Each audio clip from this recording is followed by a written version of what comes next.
பக்தியுடன் வரவேற்கின்றது ஸ்ரீநாத் பக்தி மீடியா. வணக்கம். வாங்க.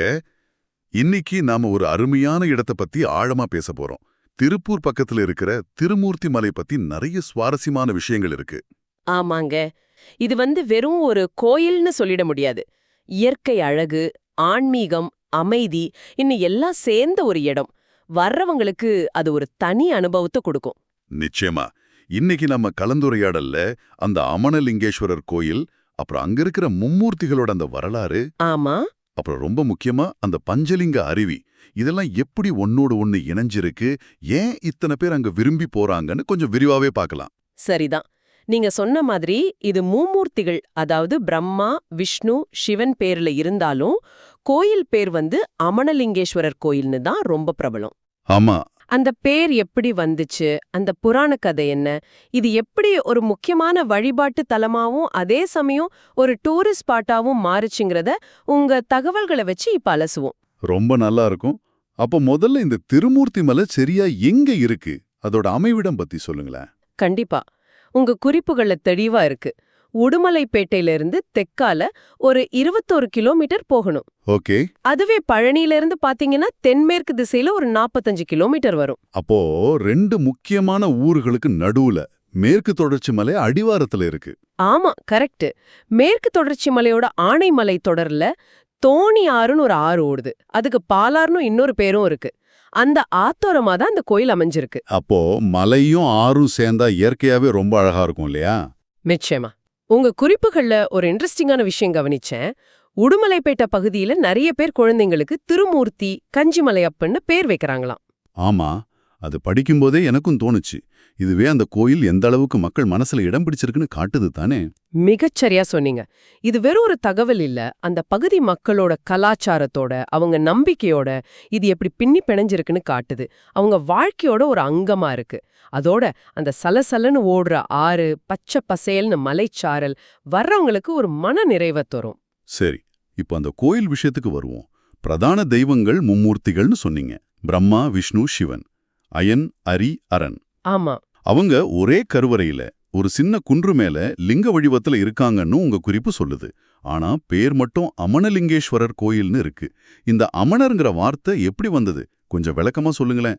இதுதான் இந்த இடத்தோட ஒரு தனிச்சிறப்பு.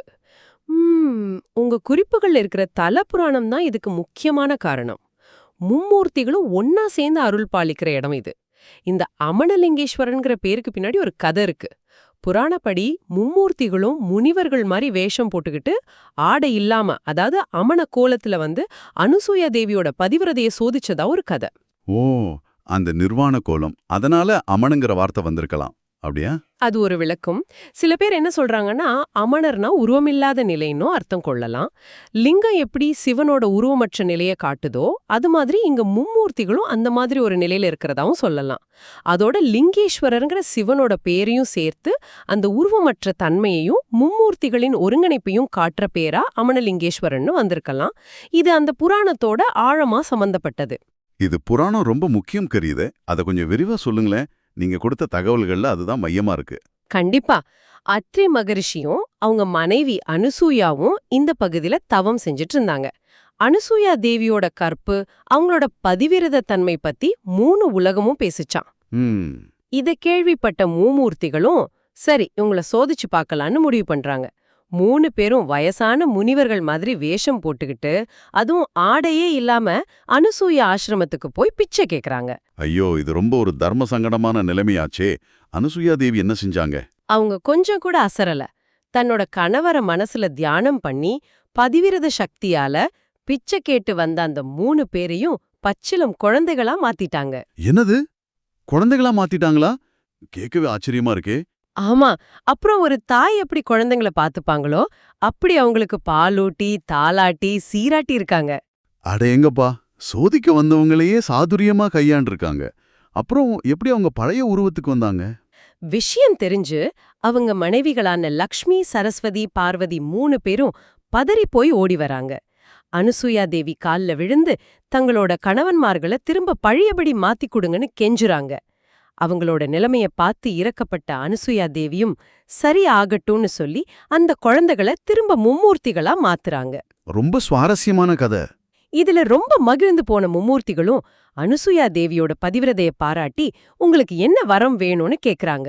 அவங்க விருப்பம்படி அந்த இடத்திலேயே அவங்க 3 பேரும் லிங்க வடிவத்துல தங்கிடுறாங்க.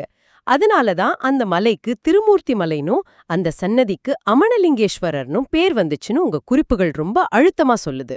இது வெறும் கதையா இல்லாம இன்னிக்கும் அங்க போறவங்களோட நம்பிக்கையில இது வாழ்துன்னு புரியுது. குறிப்பா குழந்தை பாக்கியம் இல்லாதவங்க இங்க வந்து வேண்டிக்கிட்டா குழந்தை வரம் கிடைக்கும்னு ஒரு நம்பிக்கை இருக்குன்னு சொல்றீங்க. ஆமா, அந்த நம்பிக்கை ரொம்ப வலுவா இருக்கு. இது மட்டும் இல்லாம இன்னொரு புராண தொடர்பும் உங்க குறிப்புகள்ல இருக்கு. அகத்திய முனிவருக்கு சிவபெருமான் தன்னோட கல்யாண கோலத்தை இங்க காமிச்சாராம். ஓ, பொதிகை மலையில காட்டுன மாதிரி இங்கேயுமா? ஆமா, அப்படி ஒரு ஐதீகம் இருக்கு. அதனால அகத்தியருக்குன்னு ஒரு தனி சன்னதியும் கோயில் வளாகத்துல இருக்கு. அப்போ இந்த இடம் அனுசூயா கதையோட மட்டும் நிக்காம அகத்தியர் மாதிரி பெரிய ஞானிகளோடும் தொடர்புல இருக்கு. இது இன்னும் அந்த இடத்துக்கு ஒரு ஆன்மீக கணத்தை கொடுக்குது. சரி, கோயில் புராணம் எல்லாம் ஓகே. இப்போ அந்த பஞ்சலிங்க அருவி அது எப்படி இருக்கும்? அது இன்னொரு பெரிய அட்ராக்ஷன் இல்லையா? ஆமா, திருமூர்த்தி மலைனா உடனே ஞாபகம் வர்றது அந்த அருவிதான். இது மெயின் கோயில்ல இருந்து மலைக்கு மேல போகணும். ஒரு 900 மீட்டர் உயரம். 900 மீட்டர்னா கொஞ்சம் தூரம் தான். பாதை எப்படி இருக்கும்? ஏறுறது கஷ்டமா இருக்குமா? உங்க குறிப்புகள்ல பாதையை பத்தி சொல்லிருக்கேன். பாதை கொஞ்சம் மாறி மாறி வரும். முதல்ல சிமெண்ட் போட்ட ரோடு மாதிரி இருக்கும். அப்புறம் கல்லு படிக்கட்டு வரும். சில இடத்துல வெறும் மண் பாதை தான். கடைசிக்கு கொஞ்சம் பாறை மேலேயே ஏறி போக வேண்டியிருக்கும். அப்படியா? ஆனா போற வழி பூரா நல்ல இயற்கை சூழல் இருக்கிறதால அந்த களைப்பு பெருசா தெரியாதுன்னு சொல்றாங்க. சுத்தி மலை, மரம், செடின்னு பார்க்க நல்லா இருக்கும்.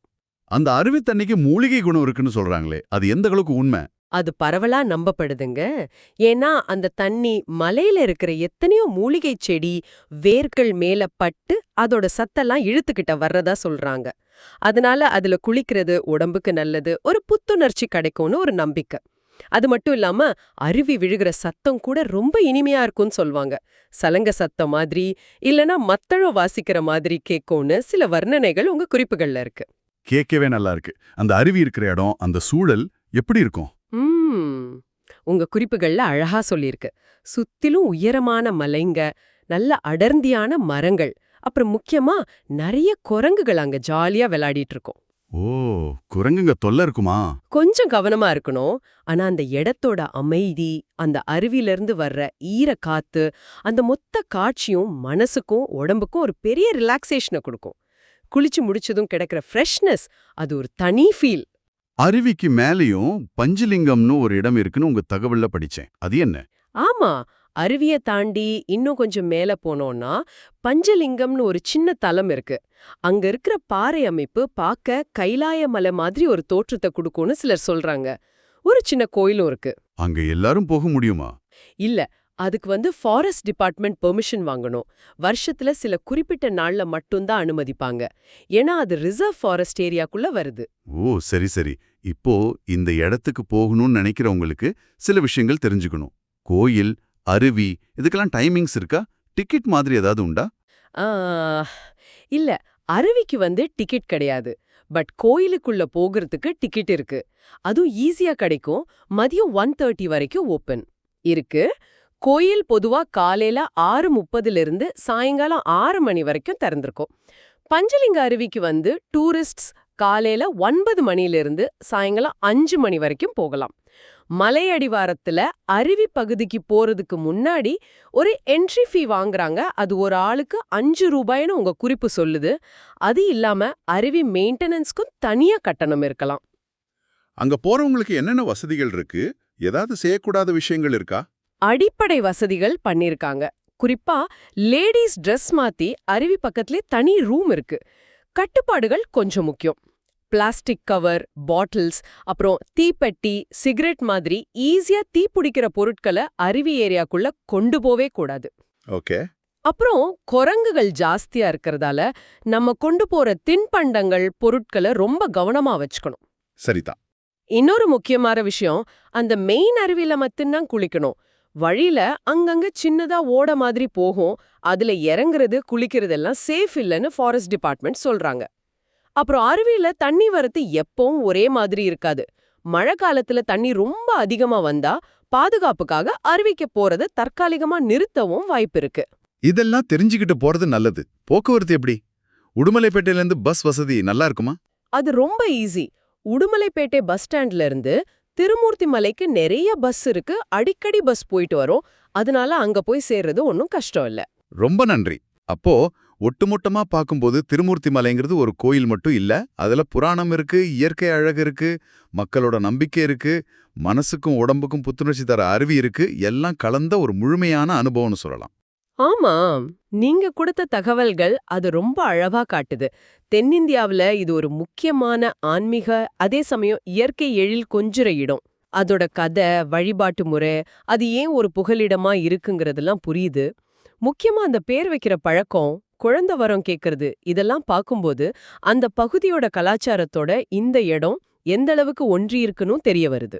ஆமா, இது பல கோணங்கள்ல பார்க்க வைக்குது. சரி, இந்த கலந்துரையாடலை முடிக்கிறதுக்கு முன்னாடி உங்ககிட்ட ஒரு கேள்வி. கேளுங்க. உங்க தகவல் படி இங்க 2 முக்கிய புராண நிகழ்வுகள் நடந்ததா சொல்றோம். ஒன்னு அனுசுயாவோட அந்த கதை, மும்மூர்த்திகள் அங்கே லிங்கமா இருக்கிறது. இதுதான் ரொம்ப பிரபலமா பேசப்படுது. ஆமா. இன்னொன்னு அகத்தியருக்கு சிவன் கல்யாண கோலம் காட்டினது, அதுக்காக தனி சன்னதியும் இருக்கு. இந்த 2 கதைகளும் ஒன்னு 3 கடவுள்களும் ஒன்னா சேர்ந்த தத்துவம், இன்னொன்னு சிவனோட ஒரு தனிப்பட்ட காட்சி. இது எப்படி இந்த இடத்தோட ஆன்மீக முக்கியத்துவத்தை வேற வேற விதமா காட்டுது? அகத்தியரோட இந்த இணைப்பு அனுசூயா புராணத்தோட ஒரு பகுதியா, இல்ல அதுவே ஒரு தனி லேயரா இந்த மலைக்கு முக்கியத்துவம் கொடுக்குதா? இதை நீங்க எப்படி பாக்குறீங்க? நல்ல கேள்வி. இது கொஞ்சம் ஆழமா யோசிக்க வேண்டிய விஷயம்தான். பொதுவா பெரிய தலங்கள்ல இப்படி பல கதைகள், பல சிறப்புகள் இருக்கும். ஒருவேளை அனுசூயா கதை படைத்தல், காத்தல், அழித்தல்ங்கிற அந்த முன்மூர்த்தி தத்துவத்தையும் குடும்பம், குழந்தை வரம் மாதிரியான உலகியல் சார்ந்த வேண்டுதல்களையும் குறிக்கிறதா இருக்கலாம். அதே சமயம் அகத்தியருக்கு சிவன் காட்சி கொடுத்தது ஞானம், தவம், குரு பரம்பரைங்கிற இன்னும் ஆழமான ஆன்மீக விஷயங்களோட இந்த இடத்தை இணைக்கலாம். சிவன் அகத்தியரை தென்திசைக்கு அனுப்புனதோட கூட இதுக்கு தொடர்பு இருக்கலாம். அப்போ 2 சேர்ந்து அந்த இடத்துக்கு இன்னும் ஆழம் கொடுக்குதுன்னு சொல்றீங்க. ஆமா, அது அந்த இடத்தோட ஆன்மீக பரப்பை இன்னும் விரிவுபடுத்துது. ஒன்னு பக்திய மையப்படுத்தினா, இன்னொன்னு ஞானத்தை மையப்படுத்தலாம். 2மே அந்த இடத்தோட பெருமைய வெவ்வேறு காலத்துல வெவ்வேறு காரணங்களுக்காக உயர்த்தி இருக்கலாம். ஆமா, ஒரு இடத்தோட முக்கியத்துவம் ஒரே மாதிரி இருக்காது இல்லையா? காலப்போக்கில் அதுக்கு பல பரிமாணங்கள் சேரும். நீங்களும் இந்த கோணத்துல யோசிச்சு பாருங்க. இந்த அருமையான தகவல்களை பகிர்ந்துகிட்டதுக்கு ரொம்ப நன்றி. இந்த ஆய்வு உங்களுக்கு திருமூர்த்தி மலைய பத்தி ஒரு தெளிவான பார்வையை கொடுத்திருக்கும்னு நம்புறேன். கேட்ட உங்களுக்கும் நன்றி. மேலும் பல ஆன்மீக தகவல்களை காண ஸ்ரீநாத் பக்தி மீடியா சேனலை சப்ஸ்கிரைப் செய்து கொள்ளும்படி அன்போடு கேட்டுக்கொள்கின்றோம்.